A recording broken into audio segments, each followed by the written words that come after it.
ট্যাং ট্যানা।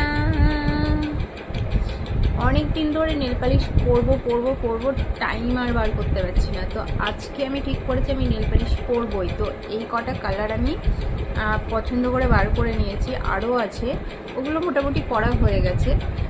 এগুলোও মোটামুটি পরেছি, তবে এখান থেকে দু একটা আমি হয়তো পরিনি। তো আমি পছন্দ করে বার করে নিয়েছি। তো অনেক দিন ধরেই নখগুলো আমার ফাঁকা আছে, নেল পালিশ পরা হয়ে উঠছে না। তো আজকে ভেবেছি নেল পালিশ আমি করবই।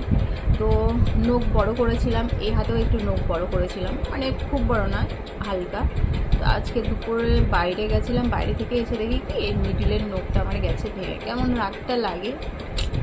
তো যাই হোক, এটার জন্য আমাকে এই নখগুলো এখন কেটে ফেলতে হবে। তো আমি কোন নেল পালিশটা পরছি দেখাচ্ছি তোমাদের। তো আমি এই নেল পালিশটা পছন্দ করে নিয়েছি পরার জন্য, আর আমি পরেও ফেলেছি। তো এবার তোমরা দেখো যে আমার নখগুলো কেমন লাগছে, আমাকে নয়, আমার নখগুলোকে। তো এই আমি নেল পালিশ পরে নিয়েছি, এই পরেছি। দেখো মিডিলের নখটার কী অবস্থা, ওটার জন্য কি বিশ্রী হয়ে গেল। আর এই পরেছি, কেমন লাগছে একটু জানাও, কেমন লাগছে, ঠিক আছে? কেমন লাগছে একটু জানাও। অনেকে আর্টিফিশিয়াল নখ লাগাই, আমার নিজের নখই খুব সুন্দর, তাই